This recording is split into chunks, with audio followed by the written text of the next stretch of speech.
Poruka glasi ovako. Hvaljen Isus i Marija, ja se zovem Tomislav. Piše vam u velikom povjerenju, s poštovanjem i zahvalnošću. Moja supruga Marijana i ja godinama nismo mogli imati djece. Potaknuti Bogom, slušali smo neke propovjedi od svećenika iz vaše zajednice do Luke. Susreli smo ga na mladoj misiji u Lovreću. Tamo smo mu iskazali svoju muku i bol. Zatražili smo od njega blagoslov. Blagoslovio nas je.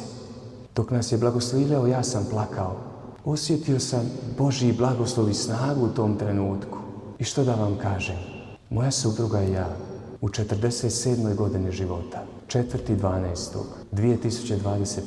dobili smo potpuno prirodnim putem malenu Mateju.